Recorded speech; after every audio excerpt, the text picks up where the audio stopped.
PR ꯊꯝꯖꯜꯂꯨꯕꯒꯤ ꯃꯔꯝꯁꯤ ꯃꯌꯥꯝꯅ ꯍꯦꯟꯅ ꯈꯪꯕꯤꯔꯦ ꯍꯟꯅ ꯃꯌꯥꯝ ꯀꯌꯥꯔꯛ ꯍꯟꯅ ꯍꯥꯏꯅꯈꯤꯕꯁꯨ ꯂꯩꯔꯦ ꯃꯔꯨꯑꯣꯏꯕꯗꯤ ꯁ꯭ꯇꯦꯠꯇ ꯄꯥꯜꯂꯤꯕ BJP ꯁꯔꯀꯥꯔꯁꯤ ꯀꯝꯄꯤꯇꯦꯟꯠ ꯑꯣꯏꯔꯛꯇꯕ ꯂꯣ ꯑꯦꯟ ꯑꯣꯔꯗꯔ ꯉꯥꯛꯄ ꯉꯝꯗꯕ ꯑꯗꯨꯒ ꯂꯣꯏꯅ ꯃꯤꯌꯥꯝꯒꯤ ꯄꯨꯟꯁꯤ ꯂꯟ ꯊꯨꯝ ꯉꯥꯛꯄ ꯉꯝꯗꯕ ꯑꯁꯤꯅ ꯃꯔꯝ ꯑꯣꯏꯗꯨꯅ ꯑꯩꯈꯣꯏꯒꯤ PR ꯊꯝꯖꯜꯂꯛꯄꯒꯤ ꯑꯆꯧꯕ ꯃꯔꯝ ꯑꯃꯅꯤ ꯑꯩꯈꯣꯏ ꯃꯅꯤꯄꯨꯔꯗ ꯍꯧꯖꯤꯛ ꯆꯠꯊꯔꯤꯕ ꯑꯩꯈꯣꯏꯒꯤ ꯆꯍꯤ 2 ꯁꯨꯖꯜꯂꯕ 20 months ꯍꯥꯏꯇꯥꯔꯦ ꯍꯦꯜꯂꯛꯑꯕ ꯑꯁꯤꯒꯨꯝꯕ ꯀ꯭ꯔꯥꯏꯁꯤꯁꯁꯤ ꯑꯩꯈꯣꯏ ꯍꯧꯖꯤꯛ ꯍꯟꯗꯛꯀꯤ ꯃꯦꯒꯤ ꯇꯥꯡ 2 ꯍꯥꯏꯕ ꯇꯥꯔꯦ ꯂꯥꯛꯀꯗꯧꯔꯤꯕ 25ꯀꯤ ꯁꯤꯗ ꯆꯍꯤ 2 ꯄꯨꯔꯥ ꯐꯥꯔꯅꯤ ꯑꯗꯣ ꯁꯤꯒꯨꯝꯕ ꯍꯥꯏꯔꯤꯕ ꯃꯇꯝ ꯑꯁꯤꯗ ꯃꯇꯥꯡ ꯑꯁꯤꯗ ꯈꯪꯍꯧꯗꯅ ꯑꯩꯈꯣꯏ ꯐꯦꯕ꯭ꯔꯨꯋꯥꯔꯤꯒꯤ ꯇꯥꯡ 19 ꯉꯁꯤꯒꯗꯤ ꯆꯧꯔꯥꯛꯅ ꯅꯨꯃꯤꯠ 15ꯅꯤꯃꯨꯛ ꯁꯨꯔꯝꯃꯅꯤ ꯄ꯭ꯔꯦꯁꯤꯗꯦꯟꯠ ꯔꯨꯜ ꯊꯝꯖꯜꯂꯛꯄ ꯌꯥꯝꯅ ꯊꯥꯖꯗꯕ ꯃꯑꯣꯡꯗ ꯑꯟꯄ꯭ꯔꯦꯁꯤꯗꯦꯟꯇꯦꯗ ꯑꯣꯏꯕ ꯃꯑꯣꯡꯗ ꯏꯟꯗꯤꯌꯥꯒꯤ ꯍꯤꯁꯇ꯭ꯔꯤꯗꯁꯨ ꯁꯦꯟꯇꯔꯗꯁꯨ BJPꯅ ꯄꯥꯟꯕ ꯁ꯭ꯇꯦꯠꯇꯁꯨ BJPꯅ ꯄꯥꯟꯕ ꯃꯌꯥꯝꯅ ꯗꯕꯜ ꯏꯟꯖꯤꯟ ꯍꯥꯏꯔꯒ ꯊꯣꯏꯗꯣꯛꯅ ꯍꯦꯟꯗꯣꯛꯅ ꯈꯪꯅꯔꯕ ꯑꯁꯤꯒꯨꯝꯕ ꯃꯑꯣꯡ ꯑꯁꯤꯗ ꯃꯦꯖꯣꯔꯤꯇꯤ ꯂꯩꯅ ꯑꯦꯕꯁꯣꯂꯨꯠ ꯃꯦꯖꯣꯔꯤꯇꯤ ꯐꯪꯅ PR ꯊꯝꯖꯜꯂꯛꯄ ꯍꯥꯏꯕꯁꯤ ꯑꯩꯅ ꯈꯪꯖꯕꯗ ꯐꯥꯎꯗꯤ ꯌꯥꯝꯅ ꯑꯟꯄ꯭ꯔꯦꯁꯤꯗꯦꯟꯇꯦꯗ ꯑꯣꯏꯕ ꯑꯇꯣꯞꯄ ꯖꯒꯥꯗ ꯊꯣꯛꯑꯝꯕꯗꯤ ꯌꯥꯏ ꯃꯗꯨ ꯑꯩꯅ ꯃꯗꯨꯒꯤ ꯅꯣꯂꯦꯖ ꯀꯥ ꯍꯦꯟꯅ ꯂꯩꯖꯗ꯭ꯔꯦ ꯑꯗꯨꯒ ꯃꯅꯤꯄꯨꯔꯒꯤꯁꯤ ꯌꯥꯝꯅ ꯑꯟꯄ꯭ꯔꯦꯁꯤꯗꯦꯟꯇꯦꯗ ꯑꯣꯏꯕ ꯑꯗꯨꯒꯨꯝꯕ ꯊꯧꯗꯣꯛ ꯑꯃꯅꯤ ꯍꯥꯏꯗꯅ ꯑꯩ ꯑꯍꯥꯟꯕꯃꯛꯇꯗ ꯃꯌꯥꯝꯒꯤ ꯃꯐꯝꯗ ꯊꯝꯖꯒꯦ PR ꯊꯝꯖꯜꯂꯨꯕꯒꯤ ꯃꯔꯝꯁꯤ ꯃꯌꯥꯝꯅ ꯍꯦꯟꯅ ꯈꯪꯕꯤꯔꯦ ꯍꯟꯅ ꯃꯌꯥꯝ ꯀꯌꯥꯔꯛ ꯍꯟꯅ ꯍꯥꯏꯅꯈꯤꯕꯁꯨ ꯂꯩꯔꯦ ꯃꯔꯨꯑꯣꯏꯕꯗꯤ ꯁ꯭ꯇꯦꯠꯇ ꯄꯥꯜꯂꯤꯕ BJP ꯁꯔꯀꯥꯔꯁꯤ ꯀꯝꯄꯤꯇꯦꯟꯠ ꯑꯣꯏꯔꯛꯇꯕ ꯂꯣ ꯑꯦꯟ ꯑꯣꯔꯗꯔ ꯉꯥꯛꯄ ꯉꯝꯗꯕ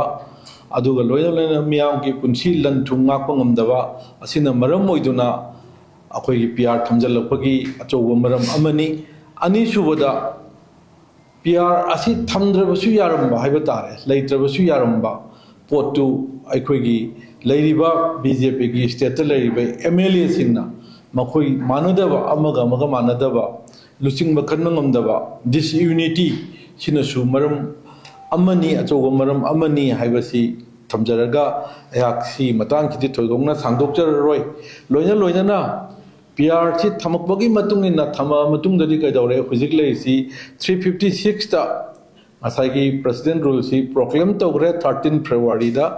ꯇꯧꯔꯤꯕꯁꯤ ꯊꯥ 2 ꯑꯃꯗꯤ ꯃꯌꯥꯝꯅ ꯈꯪꯕꯤꯔꯦ ꯁꯁꯄꯦꯟꯗꯦꯗ ꯑꯦꯅꯤꯃꯦꯁꯟ ꯂꯩꯔꯒꯅꯤ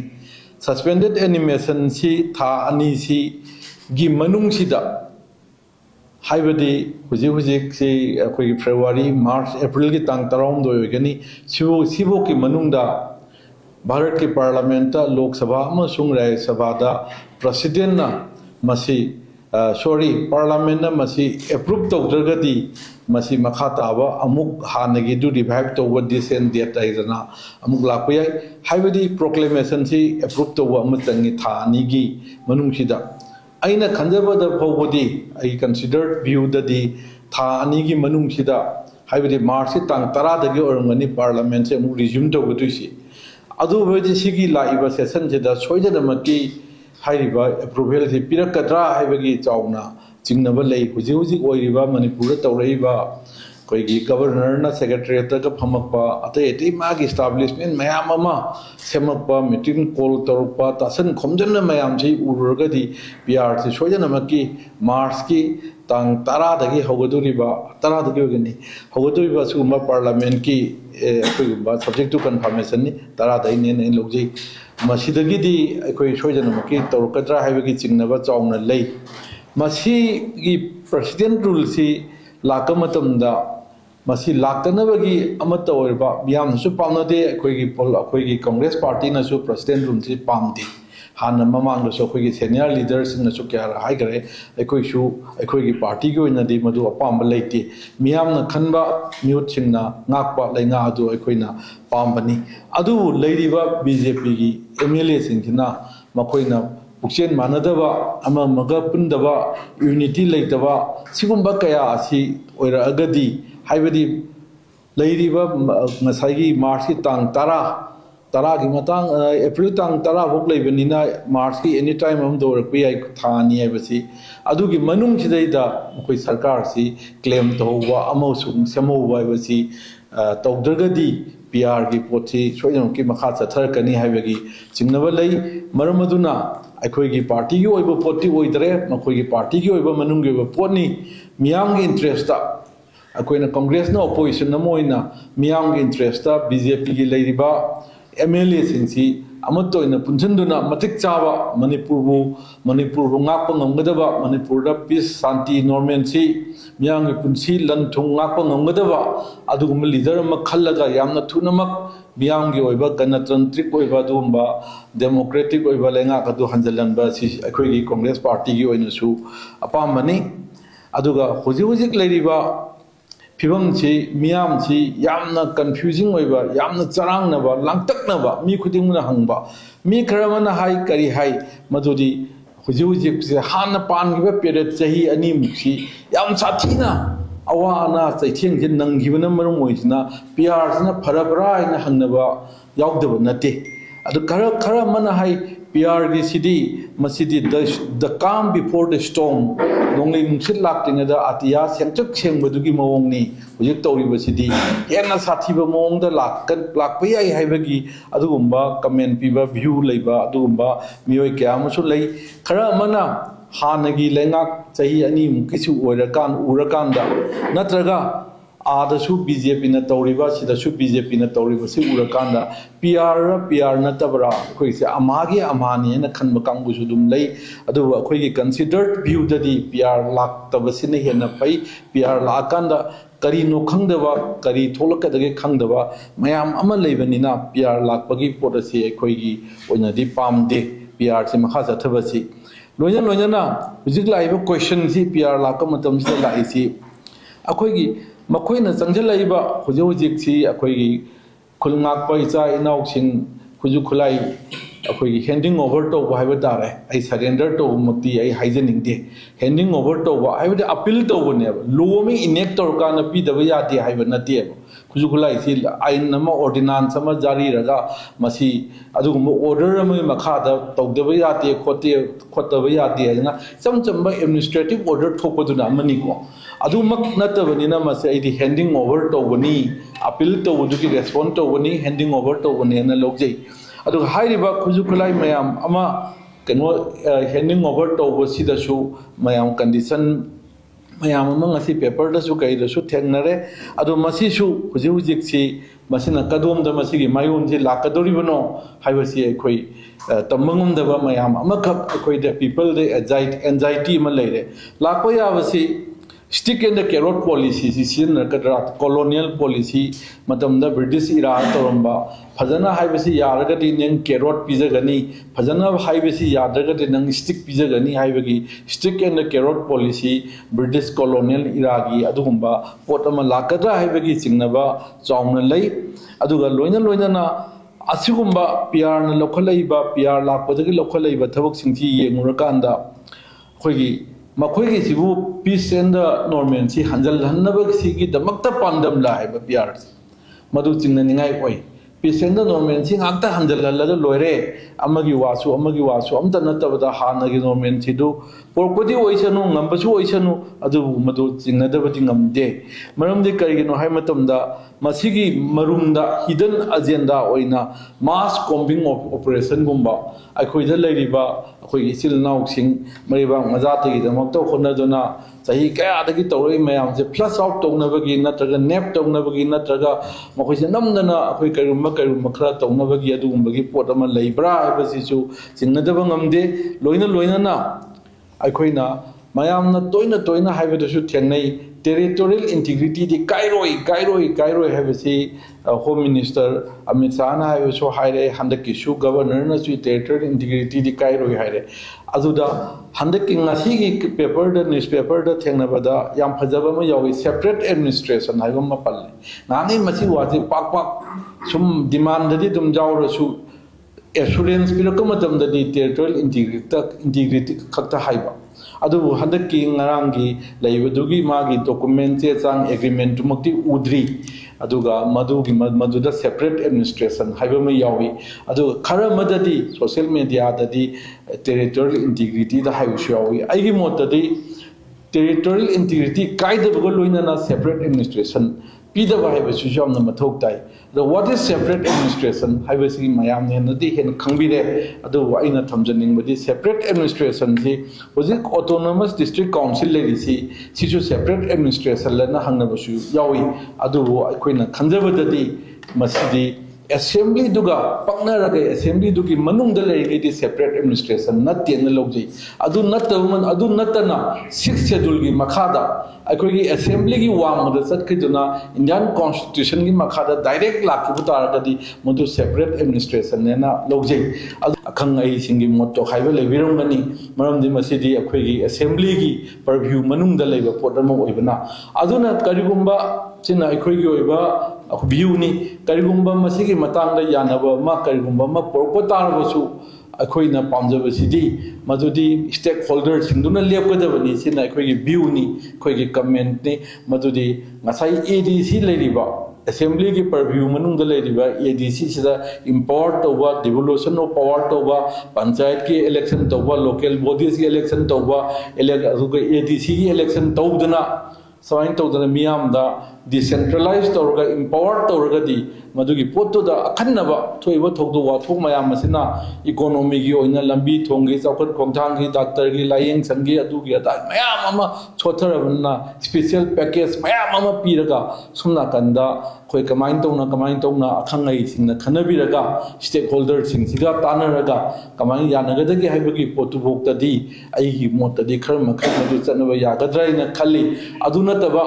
सेपरेट एडमिनिस्ट्रेशन मैम पंगाउद हराव टेरिटोरियल इंटीग्रिटी कायरोय हाइरे तौरगा बोडोलैंड की टेरिटोरियल काउंसिल पोत चक्रगदी मणिपुर अमुगन हलरोय अखोइना चही लिसिंग अनी की इतिहास लई हाइरिबा मणिपुर से अमुगन पुजनरपगी पोती लैररोय मदुदा अमुना समजलपगी पोती हुजिक लैगने हाइबसे थाजदे हाइबसे मगा ई थमजगे अदुगा मथंगदा अइना थमजनिंगबा लास्ट पॉइंट ओइना असमना हुजिक वारबा मतम असमना हुजिक अमगा हुनबा मतम नतबा हाइतारे हुजिक यामना क्रिटिकल ओइना तासन खोमदनरगा अखोइ मयाम से कई तौगदगे हाइबगी अदुगुंबा टाइमिंग अमनि पॉलिटिशियन ओइसनु ऑर्गेनाइजेशन द लेबसिंग ओइसनु CSO ओइसनु खुदिमक्सी सी अखोइ खुदिमक तानगदबा मतम सिदा अखोइना अमगा हुनबगी अदुगुंबा मतंग से हेक थोलपो हेक थेनरपसे याम लाइबक थीबनेना कोई थमजनिंगी मदुगी मतम नतेना हाइजनिंगी हौजिकती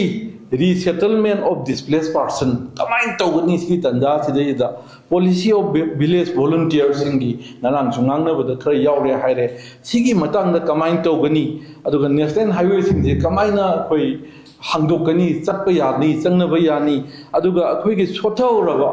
याम साथीना बेक्ट लेहोरबा मियोय खुदिमक मदुगी चैथेन फंगलबा अखोइगी इकोनॉमी एक्टिविटीज कमाइन तौन रिवाइव तौबा यानी गा हाइबा सोमना कंदा अयाम्बा अखोइगी इम्फेसिस पीगदबा मतम सिदा मियोय खरना हानगी हाइबसे हाइदि हाइनिंगदरबनी हानगी सरकार हाइबा तारे हानगी सरकार सिना सिगी मतमदा मचिनदा अखोइ तोंबा अखोइ तेनोवाना मा मपुदुना लेंगेदा मागी ममिंगदो हंजलनना ताकपीरो मपुदु सिरबोक्ता अदुम अखोइगी सोलगा लेहो वांगांगा लेहो खरल अदुम हुजिकसु पार्टी की ओइना बीजेपी की ओइना थोपिरादी फबा थोदी ngangnaba yai adudi nattaba in the guise of civil society organization gi marumda mi loinamang ate civil society organization loinamang najade adugi marumda organization gi marumda lumma ga hana tambi gi ba hana haigi ba BJP na palingai da hana gi chief minister lengai da ngangi ba chakki ba mayam do hojik any platform ma da ngak leitana handalan na haiba se yamna laibak thibani ai ningde makoina hariba party sigi ideology pamgadi tholo thenna si ngangna si adusuna tagum to aikoina di yam respect to jabo organization amagi miyoyon thole aikoina ngangore madui do organization du da ngang bane ne puthor ku do bod gumba samaina to bogi pothi aikoina handachi thengnare ngasi ngarang makchu koi ngang gi ba du gumba koi gi koi YouTube ta kari da ma interview da ngang gi ba mayam am chu koi thengai ado yam changadi matam logjaroi ama nidang de ngasi अखोई सिगी मतांग से हाना सो हाइनग्रबदी ओरगसु आई कितंग सेंदोक्तबा याददना सेंदोक्चगे point wise ओइन अदुम थमजगे illegal migration ना हाइरिबा पोचे बासिदगी थोलपनी थिंगदबरे थोपनी अदुनी Adani हाइरि illegal migration se treaty of jandabu gi mamang da di akhoi gi boundary si ningthi turen chinwin yoramine ba adugi matamdu da di akhoi sidai da magi jaga tu da ai haidi haining da bani public ki ta hekta haining bu su yore lamdu kana bu kharana id claim di tawjadi lamdu na akhoi gi ni mi na akhoi na te ga haiba gi pot ka se akhoi khanjaba matam khara oi haibe wani dai haijari di aduna illegal migration haiba gi pot ama lai si treaty of jandabu gi matung da lakpa khabdane haijari aduga sigi matungda government of India Act 1935 da Brahma ga India ga khaidungna kanda mu Brahma da lebiduna foreigner oire India lebiduna Indian oire citizen oire sigi matungda 1947 dagi di mek sena foreigners act na singba 1946 oiram gadra foreigners act na singba laktana khotana ate ite mayam tawdai di pura foreigner oire yare sigi pochima akhoi gi sina migration gi poni illegal migration gi pochima akhoi mamang dagi lakhiba pochi aina haijaningi di kitang samjan gramana aina tityo jandabu gi mamang dadi akhoi gi lamma to rambani na chathok chachin oiram bagi adugi mamang da 2016 mamang dadi oiram bagi ya bagi pot leram biya haijari bako amadagi amada chatpachu semai dagi wagai da chatpadu akhoi na migration village to village oina longna ga lam manunga to oina longna bagi pot ama tityo jandabu gi mamang dadi leram biya duga government of India Act 1935 gi matung dagi di khaidokpa hore Brahma ga India ga British matamda 1947 dagi moina 1948 orngani Myanmar na independent pangje Brahma na swai dagi di akhoi pura adui matung sang phasing du di foreigner haiba illegal migrant haiba wahi sing di sin ba yare nei logjai ai makha abani dang thamga tension jage adu mathang da ngasai gi illegal migrant chigi mathang da kari lakke na hai matamda migration illegal migration siga mayam da si matang da explain tawjararoi mayam na khangbi ba ngaktani matang da refugee ge question thilai refugee ge question ji lakpa si 1967 ge da military coup na singba horpa hana democratic government tu thairaga matam dugi maduda akhoi gi men kaino daga le moria daga le hori ba akhoi tamil sing kai sing lakhi bagi khot ki bagi sigi web ama leigre adugi web tugi matung da ani ahum lak macha macha di lei adu sangna akhoi gi chawna lakhi ba si 2021 da akhoi Aung San Suu Kyi gi adugumba government tu uthaira kan da military junta hunta na akhoi gi lakan ji da achowa mu ngasai gi refusing illegal refugee singji akhoi changakpani haijari web se sigi changka matam ji da camp na 2021 dagi na 23 bokta 78731 India da change Myanmar change isi ayam masi matam ji dai changpa tani masi ayam mayam chen khangbire border city Assam Rifles na men to boni moi na ngakpani madugi changthok changthin gi pot ama leire aduna masi blame tawba aduna tawmani adui matam ni adai matam ni na pangtaw da tawai pot se masi akhoi tawning de 21 dagi na 23 bok manung da aina phangba record ki da India da changakpani including Mizoram and Manipur 78731 refugees sidai da change sigi refugees in maratani ngasai gi yawrum duiba kolum duiba tawriba kholiba mayam si changakpani ayambana aduna mayam mamang chakpa illegal migrant to adu ngaktana makoi di settlement 1947 gi mamang chang ba koina 50 hairi adu ILP gi jadi 60 haimane sigi mamang chang padu di koi illegal migrant ne loroi tuini aduna migration ni haijari ba laibe issue chi di migration ju issue ni adu loyan hena sathi be issue di refugee gi issue ni refugee sing dina changjel la khuju khulai pa ga tawri mayam je mayam ne khangbire adom da sangdok cha roi adu matang da war against drug haire point ani gumdang haijar ga tension jage war against drug is the Imphal airport ta akhoi gi drug phagi 2013 da pha matam da matam du gi chief minister gi nephew chennai adu chennai hai madu chumra chumdabra hai du court ni leko da poni adu sigumba drug se phare ma chenare khonare hai matam da congress na parliament da congress ti kai doge do war against drug se adum hobudagi hona changjan ron lai CBI da kudak ta sinai CBI da sinagi 2013 gi Imphal airport drug hall ji koi CBI da sinai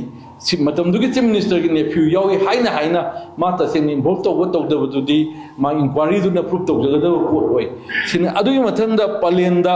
ꯑꯩꯈꯣꯏꯒꯤ ꯃꯌꯥꯝꯅ ꯍꯦꯟꯅ ꯇꯥꯕꯤꯈ꯭ꯔꯦꯀꯣ 2013 ꯗ ꯑꯣꯏꯒꯅꯤ ꯁꯤꯁꯨ colonel Ajoy Chaudhuri ꯀꯧꯕ ꯑꯃꯈꯛꯅ ꯀꯔꯅꯦꯜꯁꯤꯅ drug ꯃꯌꯥꯝ ꯄꯨꯔꯝꯕꯒꯤ ꯐꯥꯗꯅ ꯈꯣꯠꯇꯅ ꯇꯧꯕ ꯂꯩꯈ꯭ꯔꯦ ꯑꯗꯨꯁꯨ ꯑꯗꯨꯝ ꯀꯪꯒ꯭ꯔꯦꯁ ꯃꯇꯝ CBIꯗ ꯑꯗꯨꯝ ꯁꯤꯟꯅꯩ ꯏꯟꯀ꯭ꯋꯥꯔꯤꯒꯤ CBIꯁꯤꯅ ꯃꯇꯝꯗꯨꯒꯤ ꯈ꯭ꯋꯥꯏꯗꯒꯤ ꯏꯐꯤꯁꯤꯌꯦꯟꯠ ꯑꯣꯏꯕ ꯏꯟꯀ꯭ꯋꯥꯔꯤꯒꯤ ꯑꯗꯨꯒꯨꯝꯕ ꯃꯈꯣꯏꯒꯤ ꯒ꯭ꯔꯨꯞ ꯑꯃꯅꯤ ꯃꯈꯣꯏꯒꯤ ꯏꯟꯁꯇꯤꯇ꯭ꯌꯨꯁꯟ ꯑꯃꯅꯤꯅ ꯁꯤꯟꯅꯩ ꯑꯁꯨꯃꯥꯏꯅ ꯇꯧꯅ ꯁꯤꯗ ꯅꯠꯇꯦ ꯌꯥꯝꯈ꯭ꯔꯦ ꯑꯩ ꯃꯇꯝꯁꯤ ꯁꯥꯡꯗꯣꯛꯑꯅꯦꯅ ꯑꯩ ꯌꯥꯝ ꯁꯥꯡ ꯂꯧꯖꯗ꯭ꯔꯕꯅꯤ ꯃꯇꯥꯡ ꯆꯥꯕꯗ ꯑꯃꯨꯛ ꯗ꯭ꯔꯒꯀꯤ ꯀꯔꯤꯒꯤ ꯂꯥꯛꯄꯗ ꯑꯃꯨꯛ ꯁꯥꯡꯅ ꯑꯃꯨꯛ ꯇꯧꯖꯒꯦ ꯃꯊꯪꯗ BJPꯅ ꯋꯥꯔ ꯑꯒꯦꯟꯁ ꯗ꯭ꯔꯒꯇꯤ ꯍꯥꯏꯌꯦꯕ ꯑꯗꯨꯕꯨ ꯃꯇꯝ ꯑꯃꯒꯤ ASP ꯑꯣꯏꯔꯝꯕ ꯑꯗꯨꯒꯨꯝꯕ ꯅꯨꯄꯤ ꯑꯣꯐꯤꯁꯥꯔ ꯑꯃꯅ ꯀꯔꯤ ꯍꯥꯏꯔꯝꯃꯤ war against drugs only and I was ꯍꯥꯏꯅ BJPꯒꯤ ꯋꯥꯔ ꯑꯒꯦꯟꯁ ꯗ꯭ꯔꯒꯁꯤꯗꯤ ꯑꯣꯟꯂꯤ and I was ꯅꯤ ꯃꯤꯠꯇ ꯃꯤꯃꯥꯡꯗ ꯃꯤꯠꯇ ꯎꯠꯆꯥꯏꯕꯒꯨꯝꯕꯅꯦꯅ ꯃꯍꯥꯛꯅ ꯍꯥꯏꯔꯝꯃꯤ ꯃꯗꯨꯃꯛꯇꯨ ꯆꯨꯝꯅꯦꯅ ꯈꯜꯂꯤ 2018 ꯗ ꯑꯣꯏꯔꯝꯒꯅꯤ ꯂꯨꯈꯣꯠꯁꯧ ꯖꯧꯁꯤ ꯐꯥꯕꯁꯤ ꯃꯉꯣꯟꯗꯩ ꯐꯥꯒꯤꯁꯤ ꯍꯦꯔꯣꯏꯟ ꯑꯩꯈꯣꯏ ꯀꯤꯂꯣꯒ꯭ꯔꯥꯝ ꯃꯔꯤꯒ ꯑꯩꯈꯣꯏ 0.595 kg ꯐꯥꯔꯤꯅꯤ ꯑꯗꯨꯒ 2,80,200 WY World is yours tablet ꯐꯥꯔꯤꯅꯤ ꯂꯨꯄꯥ ꯃꯌꯥꯝ ꯑꯃ ꯐꯥꯔꯤꯅꯤ ꯑꯗꯨꯕꯨ ꯑꯩꯈꯣꯏꯅ ꯀꯣꯔꯠꯅ ꯇꯧꯕꯅꯤꯅ ꯍꯥꯏꯔꯨꯕꯗꯤ ꯌꯥꯗ꯭ꯔꯦ ꯁꯕꯖꯨꯗꯤꯁ ꯑꯣꯏꯗꯦꯒꯅ ꯑꯃꯨꯛ ꯇꯧꯕꯤꯔꯛꯀꯅꯤ ꯀꯣꯔꯠꯅ ꯊꯥꯗꯣꯛꯑꯦꯕ ꯑꯗꯨꯝ ꯁꯥꯊꯤꯅ ꯐꯥꯔꯕ ꯋꯤꯠꯅꯦꯁ ꯂꯩꯔꯕ ꯃꯌꯥꯝꯅꯁꯨ ꯍꯦꯟꯅ ꯄꯦꯄꯔꯗ ꯃꯌꯥꯝꯅ ꯊꯤꯖꯤꯟꯕꯤꯗꯅ ꯃꯌꯥꯝꯅ ꯍꯦꯟꯅ ꯈꯪꯕꯤꯔꯕ ꯉꯥꯛꯇꯅꯦꯕ ꯊꯥꯗꯣꯛꯈ꯭ꯔꯦ ꯑꯩ ꯂꯥꯛꯀꯗꯣꯏ ꯄꯣꯏꯟꯇꯤ ꯊꯥꯗꯣꯛꯑ ꯃꯇꯨꯡꯁꯤꯗ ꯁꯨꯄ꯭ꯔꯤꯝ ꯀꯣꯔꯠꯅ ꯀꯔꯤ ꯍꯥꯏꯔꯛꯀꯦꯗ ꯀꯔꯤꯒꯤꯗꯃꯛꯇ ꯊꯥꯗꯣꯛꯏꯅꯣ ꯀꯔꯤꯒꯤ ꯍꯥꯌꯔ ꯀꯣꯔꯠꯇ ꯀꯔꯤꯒꯤ ꯑꯄꯤꯜ ꯇꯧꯗ꯭ꯔꯤꯅꯣꯅ ꯇꯧꯔꯦ ꯑꯗꯨꯁꯨ ꯑꯄꯤꯜ ꯇꯧꯗꯕꯗꯒꯤꯗꯤ ꯀꯔꯤ ꯇꯧꯔꯛꯀꯦ ꯍꯥꯏ ꯀꯥꯟꯗ ꯑꯩꯈꯣꯏꯒꯤ ꯁꯤꯚꯤꯜ ꯁꯣꯁꯥꯏꯇꯤ ꯀꯣꯂꯤꯁꯟ ꯑꯃꯈꯛ ꯂꯩ ꯃꯌꯥꯝꯅꯁꯨ ꯈꯪꯕꯤꯔꯝꯃꯅꯤ 3.5 ꯀꯂꯦꯛꯇꯤꯚ ꯑꯅꯀꯣ ꯃꯗꯨ ꯍꯥꯏꯔꯤꯕ ꯁꯤꯒꯤ ꯑꯗꯨꯒꯨꯝꯕ ꯏꯟꯗꯤꯕꯤꯖꯨꯋꯦꯜꯁꯤꯡꯗꯨꯅ ꯑꯩꯈꯣꯏꯒꯤ ꯁ꯭ꯄꯦꯁꯤꯌꯦꯜ ꯂꯤꯞ ꯄꯦꯇꯤꯁꯟ ꯑꯃ ꯁꯨꯄ꯭ꯔꯤꯝ ꯀꯣꯔꯠꯇ ꯊꯥꯔꯀꯥꯟꯗ ꯑꯄꯤꯜ ꯇꯧꯒꯗꯕꯅꯤ ꯍꯥꯏꯗꯅ ꯑꯗꯨꯃꯥꯏꯅ ꯂꯩꯌꯦꯕ ꯍꯥꯏꯕꯗꯤ ꯂꯨꯈꯣꯁꯩ ꯖꯧ ꯍꯥꯏꯔꯤꯕ CMꯒꯤ ꯅꯛꯅꯕ ꯃꯃꯥꯡꯒꯤ CMꯒꯤ ꯃꯔꯤ ꯃꯇꯥ ꯆꯦꯟꯅꯩ ꯈꯣꯠꯅꯩ ꯗꯤꯁ ꯑꯦꯟ ꯗꯦꯠ ꯑꯩ ꯃꯃꯤꯡ ꯃꯊꯥꯗꯤ ꯌꯥꯝ ꯄꯟꯖꯔꯔꯣꯏ ꯑꯗꯨꯒꯨꯝꯕ ꯍꯥꯏꯔꯤꯕꯁꯤꯒꯤ ꯀꯣꯔꯠꯅ ꯑꯦꯛꯋꯤꯠ ꯇꯧꯔꯦ ꯑꯦꯛꯋꯤꯠ ꯇꯧꯔꯀꯥꯟꯗ ꯁꯨꯄ꯭ꯔꯤꯝ ꯀꯣꯔꯠꯅ ꯗꯥꯏꯔꯦꯛꯁꯟ ꯄꯤꯔꯛꯏꯅꯦꯕ ꯀꯔꯤꯒꯤꯗꯃꯛꯇ ꯑꯄꯤꯜ ꯃꯊꯛꯀꯤ ꯍꯥꯌꯔ ꯀꯣꯔꯠꯇ ꯆꯠꯇ꯭ꯔꯤꯅꯣꯅ ꯃꯁꯤ ꯑꯗꯨꯒꯤ ꯍꯥꯏꯔꯛꯄꯒꯤ ꯃꯔꯝꯁꯤ ꯁ꯭ꯄꯦꯁꯤꯌꯦꯜ ꯂꯤꯞ ꯄꯦꯇꯤꯁꯟꯁꯦ ꯊꯥꯔꯀꯥꯟꯗ ꯉꯁꯥꯏꯒꯤ ꯁꯤꯚꯤꯜ ꯁꯣꯁꯥꯏꯇꯤ ꯀꯣꯂꯤꯁꯟ ꯅꯣꯟ ꯑꯦꯁ 3.5 ꯀꯂꯦꯛꯇꯤꯚ ꯍꯥꯏꯕꯁꯤꯅ ꯇꯧꯔꯀꯥꯟꯗ ꯇꯧꯔꯛꯏꯅꯦꯕ ꯁꯤꯔꯕ ꯋꯥꯔ ꯑꯒꯦꯟꯁ ꯗ꯭ꯔꯒ BJPꯒꯤ ꯋꯥꯔ ꯑꯒꯦꯟꯁ ꯗ꯭ꯔꯒ ꯑꯅ ꯄꯪꯂꯥꯎ ꯁꯤꯗ ꯅꯠꯇꯦ ꯑꯩꯅ ꯑꯩꯈꯣꯏꯒꯤ ꯀꯩꯅꯣ ꯇꯧꯖꯕꯗ ꯍꯟꯗꯛ ꯐꯥꯈꯤꯕ ꯃꯌꯥꯝ ꯃꯩ ꯊꯥꯗꯣꯛꯈꯤꯕ ꯃꯌꯥꯝꯗꯨ ꯃꯄꯨ ꯃꯁꯛ ꯈꯪꯕ꯭ꯔꯥ ꯃꯄꯨ ꯂꯥꯎꯊꯣꯛꯄꯤꯕ꯭ꯔꯥ ꯀꯅꯥ ꯀꯟꯚꯤꯛꯁꯟ ꯇꯧꯒꯦ ꯃꯩ ꯊꯥꯗꯣꯛꯈ꯭ꯔꯦꯗꯤ ꯍꯥꯏ ꯃꯩ ꯊꯥꯗꯣꯛꯈ꯭ꯔꯒꯗꯤ ꯀꯦꯁ ꯂꯣꯏꯔꯝꯃꯅꯦꯕ ꯃꯩ ꯊꯥꯗꯣꯛꯈ꯭ꯔꯦꯅ ꯍꯟꯗꯛ ꯐꯅꯌꯥꯝ ꯎꯠꯈ꯭ꯔꯦ ꯁꯤꯃ ꯊꯝꯖꯒꯦ ꯑꯗꯨꯒ ꯃꯊꯪꯗ ꯑꯃꯈꯛꯀ ꯏꯇꯣꯆꯥ ꯗ꯭ꯔꯒ ꯀꯥꯔꯇꯦꯜ ꯑꯅ ꯑꯩꯈꯣꯏ ꯗꯦꯜꯂꯤꯗ ꯐꯥꯈꯤꯕ ꯃꯌꯥꯝ ꯀꯦꯖꯤ ꯑꯩꯈꯣꯏ 4 kg OPM ꯐꯥꯈꯤꯕꯗꯨ 10 crore ꯑꯃꯨꯛꯀꯤꯅꯦꯅ ꯑꯩꯈꯣꯏ ꯀꯩꯅꯣ ꯇꯧꯔꯦ ꯃꯗꯨꯗ ꯃꯃꯤꯡ ꯄꯟꯕꯕꯨ ꯀꯥꯏꯗ꯭ꯔꯦ ꯃꯁꯤ ꯂꯣꯏꯅꯃꯛ ꯈꯪꯈ꯭ꯔꯕꯅꯤꯅ ꯑꯃꯨꯛꯀ ꯔꯤꯃꯥꯏꯟ ꯇꯧꯕ ꯋꯥꯅꯤ ꯃꯌꯥꯝꯅ ꯈꯪꯅꯔꯕ ꯉꯥꯛꯇꯅꯤ ꯏꯇꯣꯆꯥ ꯗ꯭ꯔꯒ ꯀꯥꯔꯇꯦꯜ ꯑꯅ ꯃꯁꯤꯗ ꯌꯥꯎꯔꯤꯁꯤ ꯑꯥꯏꯗꯦꯟꯇꯤꯐꯥꯏ ꯇꯧꯔꯤꯁꯤ ꯗꯤꯜꯂꯤ ꯄꯨꯂꯤꯁꯀꯤ ꯁ꯭ꯄꯦꯁꯤꯌꯦꯜ ꯁꯦꯜꯁꯤꯅ ꯐꯥꯔꯤꯁꯤ ꯑꯩꯈꯣꯏꯒꯤ 4 kg OPMꯅꯤ ꯃꯁꯤꯗ ꯔꯟꯕꯤꯔ ꯁꯤꯡ ꯑꯦꯂꯥꯏꯁ ꯇꯤꯡꯀꯨ ꯑꯣꯞ ꯂꯥꯏꯐꯝ ꯈꯨꯅꯧ ꯍꯩꯉꯥꯡ involved tawribani loyangambay itocha involved tawribani haibasingji international drug cartel ni based in Manipur haiga karigidamta CBI da sinadabano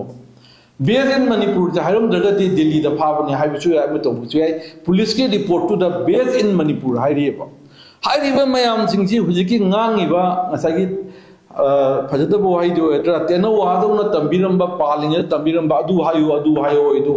ayoguna PR latana PR thamdana akhoi mathang akhoi chakrabasi okta hanagi wahaido kawwa ngamdadana adum teno wadona ngangwa mayam ama in the guise of ngasagi civil society organization natraga forum gi marum da lepaga nganga mayam chu yauriba haibisin ge loi thaido kanda moi sigi question jing gi moi amata hangdeba aduna last oina aina thamjaning basi akhoi gi forest ki matang chidai da amatang thamjage makoi yam toin haibasi forest poppy thaba control tawdaba forest kokthokpa deforestation tawwa congress ki matamda na hek hayaba ado congress ki matamda 2001 dagina 2017 phawda congress ki matamda ko amta hanjage ko mayang waru bidi yate akhoi gi 2001 dagina 2017 फाउदा Congress की मतमदा अखोगी forest हेंगटपसे लिसिंग अमगा चामगा तरामंगा मसे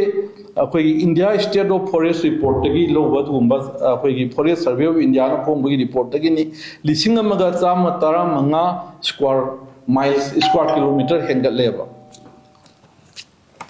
हाइबा मतमसिदा हाइबदी अदुगा हंधबना समापनगा कुमाथोय हंदै हाइबा पेरिसिदा हाइबदी 2001 दगिना 17 कांग्रेस ना पान मतमदा लिसिंग अमा चामा तरामंगा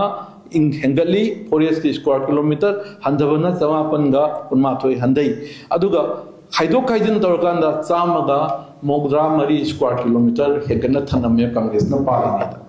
बीजेपी ना पानबा और स्टेट 2017 दगिना 24 गुदा इंक्रीज निल अदुगा मांगबना डिक्रीज ना 802.93 मांगे अमुका हंदगे बीजेपी ना पानबा 2017 दगिना 2023 बोकिनी 24 की लेरमनी मधुमक्ते पुजर केनो थेंग अपडेट तौजरक्त्रे मधुदा इंक्रीज निल ने अदुगा डिक्रीज ना अखोगी माइनस चलीसे 802.93 स्क्वायर किलोमीटर माइनस मांगे मोर देन 800 स्क्वायर किलोमीटर अखोगी बीजेपी ने पानबा 17 दगिना 23 फोक्सीदा मांगे जगह ओइरंगने कॉपी थाबै कोकथोइबा युम छारिबा रिफ्यूज अंगगा लई हाइसे ताइसनबना कांग्रेस ताइसनबा हाइरिबसे करिदगिनो ना कनाना फोंगमनु हाइबदा India state of forest report ISFR published by Forest Survey of India की दा मयामना दुम फंगबिगदा बरी कैनोनी अदुना सिगुम पोचिंग जे लाना हाइजनबा कांग्रेस मतमदो कोकथोंबा हेंगलंबा अदु तोरंबा अदा तोरंबा इना हे हाइजनबा पचन मयाम से अखोगी से आई कितंग मतंग चारिंग इदा थमजौगेन तवनी अरोइबोइना अखोगी कुकी मखोइना हाई नार्को टेररिस्ट सिंगना अखोई मरी लेनबा अदु लेनबा ना हाई सी मतंगदि सांगदोक्तसु थोदोंना हेना अखोइना खंगनारे मधुदि करी नोय मतमदा SS हॉक्यूकी माने मा पिबे एफिडेविट मरी लेनै से कनादनो बीजेपी गा मरी लेनै से कनादनो बीजेपी का मरी लेनरी सी नसाइगी हाइरिबा लालौलुप United Kuki Liberation Front UKLF की मखोगी लीडर SS हॉकिप न इबा दुगुंबा मसी मयाम दसु लोइनबा फंगनरबा नसाइगी दुगुंबा डॉक्यूमेंट अमनेबा एफिडेविट से यावरबनी अखोइना ADC की वोट 2015 दा अखोइना काहनबनी कैंडिडेट ना काहनबनी 17 की इलेक्शन जो अखोइना काहनबनी नार्को टेररिस्ट का मरी लेनैयना हाइरिबा सिदी आइबगी रिपोर्ट कोर्ट पीबे NIA की कोर्ट पीबे एफिडेविट BJP ओइरे हाइबसी मयामने खंबिरे लोइना हुजिक सेपरेट एडमिनिस्ट्रेशन न ngasi थोलिबा थौदोकसे BJP की MLA मिनिस्टर तरेतना अदुगा अतोप मखोइगो लोइनबा मखोइबो सपोर्ट तौबा अहुम मगा अदुना थोनबा ngakतनी अदुना ओयनबा ngakतनी मखोइगी क्रिएशननी अदुगा अमदा ताइसनदना अदुदि अदानी न थैदोकनबा मचा दा खोइगी ताइसनबगी पोटसे तौनिंगे अदुना ngसाइगे सिगुम्बा वांगांगिबा हुजिजु मखा हान ngangamब पोटु केरी तौदना ngangiba अदुगी हैंगओवर लेदना ngangiba मीसिंगना मुन्ना खंथरगा हुजिकते सिगुमो हुनबगी खोनबगी अमगी पोचे तोगा हुजिक लेरिबे इशू सिदा resettlement of displaced person policy for village volunteers अदुगा ओपनिंग ऑफ नेशनल हाईवेज अदुगा रिवाइवल ऑफ अखोगी इकोनॉमिक एक्टिविटीज से हंगललगा हेना नुंगाइबा इंबा तप्पा मणिपुर अमा ओइनबगी दमक्ता खननबगी ताननबगी कांग्रेस मतम पुनमक्ता थौराम तौदुना लेजै अदुगा हाइरिबा न्यूइसिंगसु हाइरिबा मयाम पुनमक्सु हाइरिबा सोमदमाइ ओनसलकांदा इंग तप्पा मणिपुर अमा पोरपो ओइसन ओइना थमजरगा टेंशन जगे थैंक यू पुनमपु खुरमजै गवर्नर ना प्रेसिडेंट रूल तौरीब गवर्नर सिना महाकना मोगी स्पोक्स पर्सन नमा हापगा डेली न्यूज बुलेटिन अमा मियाम न खंगनगदबनेबा ना डिस्ट्रिक्ट वाइज ना सिना करी डिस्ट्रिक्ट खुलाई का सरेंडर तवी अखोगी वैली ददा सरेंडर मैम तो लगा चिंगदना स्वाइदगी मतेक मचा पाव खुलाई मंगा तारा तक तौरगा तौबगी पोटे मधु वर्गदी प्रोपोर्शनेट ओइदरगदी याम वेरी अनफॉर्चुनेट ओइगनेना आई लौई मागी पॉलिसी से अदुना गवर्नर ना ꯌꯥꯝꯅ ꯑꯊꯨꯕ ꯃꯇꯝꯗ ꯃꯥ ꯈꯨꯗꯛꯇ ꯍꯥꯏꯕ ꯇꯥꯔꯦ ꯁ꯭ꯄꯣꯛꯁ ꯄꯥꯔꯁꯟ ꯑꯃ ꯃꯈꯣꯏꯒꯤ ꯑꯣꯏꯕ ꯋꯥꯉꯥꯡꯂꯣꯏ ꯑꯃ ꯍꯥꯞꯄꯒ ꯅꯨꯡꯇꯤꯒꯤ ꯕ꯭ꯔꯤꯐꯤꯡ ꯑꯃ FIR ꯀꯌꯥꯝ ꯄꯥꯜꯂꯦ ꯃꯤꯅ ꯀꯌꯥꯝ ꯐꯥꯔꯦ ꯈꯨꯠꯂꯥꯏꯅ ꯀꯌꯥꯝ ꯔꯤꯀꯣꯚꯔꯤ ꯇꯧꯔꯦ ꯀꯩꯗꯧꯏ ꯍꯥꯏꯕꯁꯦ ꯗꯤꯁꯇ꯭ꯔꯤꯛ ꯈꯨꯗꯤꯡꯒꯤ ꯇꯧꯒꯗꯕꯅꯤ ꯃꯗꯨ ꯇꯧꯗꯗꯅ ꯃꯍꯥꯛꯅ ꯉꯁꯥꯏ ꯌꯥꯅꯕꯩ ꯑꯦꯒ꯭ꯔꯤꯃꯦꯟ ꯄꯣꯏꯟꯠ 8ꯇꯨꯗꯤ ꯍꯥꯏꯐꯦꯠ ꯌꯦꯡꯖꯔꯦ ꯃꯗꯨꯗꯗꯤ ꯐꯖꯕ ꯌꯥꯝ ꯌꯥꯎꯔꯦ ꯃꯁꯤ ꯉꯥꯛꯂꯛꯇ꯭ꯔꯒꯗꯤ ꯉꯍꯥꯟ ꯑꯃꯨꯛ 2001ꯒꯤꯗ ꯑꯣꯏꯔꯝꯒꯅꯤ ꯑꯩꯈꯣꯏ ꯑꯦꯁꯦꯝꯕ꯭ꯂꯤꯒ ꯃꯩ ꯆꯥꯛꯈꯤꯕ PR ꯃꯇꯝ ꯑꯣꯏꯔꯝꯒꯅꯤ ꯄ꯭ꯔꯁꯤꯗꯦꯟꯠ ꯔꯨꯜ ꯃꯇꯝꯗꯅꯤ ꯃꯗꯨ ꯀꯔꯤ ꯇꯧꯕꯅꯣ ꯍꯥꯏꯕ ꯃꯇꯝꯗ ꯑꯩꯈꯣꯏꯒꯤ ꯇꯥꯏꯅꯐꯝ ꯑꯩꯈꯣꯏꯒꯤ ꯍꯥꯏꯖꯐꯝ ꯑꯩꯈꯣꯏꯒꯤ ꯃꯤꯍꯨꯠꯁꯤꯡꯁꯤꯅ ꯄꯥꯟꯕꯗꯨ ꯂꯩꯉꯥꯛꯇꯨ ꯂꯩꯇꯕꯗꯒꯤ ꯃꯤꯌꯥꯝ ꯄꯨꯝꯅꯃꯛꯅ ꯍꯧꯔꯛꯑꯀꯥꯟꯗ ꯑꯗꯨꯒꯨꯝꯕ ꯍꯦꯟꯅ ꯁꯥꯊꯤꯕ ꯄꯣꯠ ꯑꯃ ꯑꯩꯈꯣꯏ ꯊꯣꯛꯈꯤ ꯑꯗꯨꯅ ꯒꯕꯔꯅꯔꯅ ꯌꯥꯝꯅ ꯄ꯭ꯔꯣꯄꯣꯔꯁꯅꯦꯠ ꯑꯣꯏꯅ ꯌꯥꯝꯅ ꯃꯥꯟꯅꯅ ꯆꯥꯡ ꯃꯥꯟꯅꯅ ꯌꯦꯡꯉꯒ ꯍꯥꯏꯔꯤꯕ ꯄꯣꯠꯁꯤꯡꯁꯦ ꯃꯤꯌꯥꯝꯗ ꯗꯦꯜꯂꯤ ꯈꯪꯍꯟꯕ ꯑꯃ ꯆꯪꯉꯤ ꯅꯝꯕꯔ 1ꯗ ꯑꯗꯨ ꯇꯧꯗꯗꯅ ꯃꯍꯥꯛꯅ ꯋꯥꯟ ꯁꯥꯏꯗꯦꯠ ꯑꯣꯏꯅ ꯇꯧꯕ ꯇꯥꯔꯒꯗꯤ ꯃꯁꯤꯒꯤ ꯍꯥꯏꯔꯤꯕ ꯄꯣꯠꯁꯤꯗꯤ ꯍꯦꯟꯅ ꯖꯨꯟ 18ꯗꯒꯤ ꯍꯦꯟꯅ ꯁꯥꯊꯤꯕ ꯊꯧꯗꯣꯛ ꯑꯃ ꯃꯅꯤꯄꯨꯔꯗ ꯁꯝ ꯁꯣꯔꯠ ꯑꯣꯐ ꯁꯤꯚꯤꯜ ꯋꯥꯔꯒꯨꯝꯕꯒꯤ ꯃꯑꯣꯡ ꯑꯃ ꯂꯥꯛꯄ ꯌꯥꯕꯒꯤ ꯄꯣꯁꯤꯕꯤꯂꯤꯇꯤ ꯂꯩ ꯍꯥꯏꯅ ꯑꯩꯅ ꯂꯩꯕ꯭ꯔꯥ ꯍꯥꯏꯅ ꯑꯩ ꯊꯝꯖꯒꯦ